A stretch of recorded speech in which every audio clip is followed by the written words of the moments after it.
Welcome back to the Morning Blend. Applying for college can be a daunting task, and then figuring out how you're going to pay for it, well, that's even worse. It's true, but if you start planning early, paying will come easier. And if you apply to the right schools, it will as well. So here to help you through the process are Chad Harbeck and J.W. Heinman with Integrated College Planning. We're going to talk about some free workshops in just a bit, but we kind of want to break down this time frame. Hi, gentlemen. How are you? We're doing good. We were talking during the break. We're just ready for spring, but a lot of people, as we think about May and we think about spring and graduations, gets a little nerve-wracking for people who have sophomores and juniors. What can they be doing now to get ready and prep for college years to come? Just to start, we have a lot of people that like to wait until September of their senior year and say, oh, we're ready to start planning for college. It's helpful to start earlier in the process.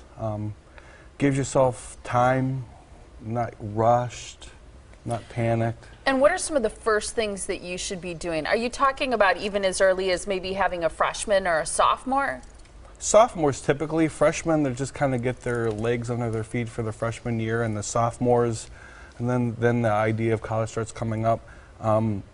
Really, the parents need to know financially where they're at, what their expected family contribution is, whether they can lower that or not, and that gives them the time to work through the process rather than having to do something at the last minute. Is that expected family contribution different per college, or is that something that's just as a family something you need to know?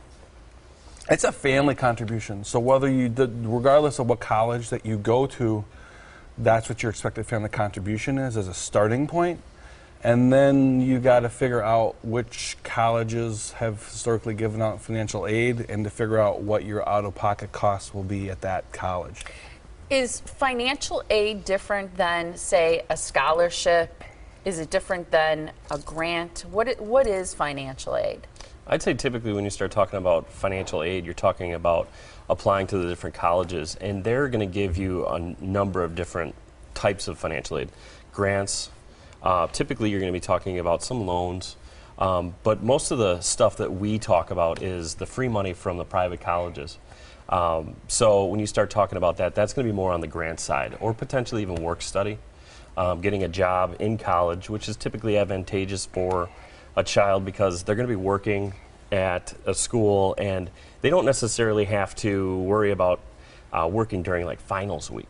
Yeah. So what they can end up doing is having this campus job, and then during finals week they get that time to either study or potentially not work at all. Mm-hmm. Yeah, working on campus is a great option for so many kids, whether they have a lot of their college paid for or not, just to have that extra income to pay for bills and groceries and extra things that they want in college. So when people come to the family part, what are some of the common mistakes that families make when they're thinking about college that you see a lot of parents do? Well, we have a client right now that we're working with that when they originally came in, they felt, well, based on our income and we're going to have to only look at state schools because they're more affordable, only to find out after going through the whole process that we got 2 favorable financial aid awards back, and it was going to cost them like $8,000 to go to some private colleges a year. And they said, hey, we were expecting to pay $17,000, $18,000 a year, and it's going to cost us $8,000. That's incredible. I think a lot of people watching are going to say, do I have to have a star athlete? Do I have to have a child who excels academically, straight A's, or has a super high ACT score? Yeah, not all colleges are created equal. So some schools really like that 23, 24 on the ACT. Obviously, you get rewarded when you get higher, and the highest ACT is a 36. That's what Tiff got. Yeah, I got 37. They changed it after I took it. That's awesome. So, but it really kind of just depends on what your child wants to do, and by knowing what their academic performance is, if they can get a higher score on the ACT, or whether the ACT is even the test that they should have taken. Sometimes some kids would like to do the SAT versus the ACT because they're wired differently. Maybe they're more logical versus reading, which the ACT is more of a reading test. So it really kind of, we try to help the child and the family move through the financial aid process that way too.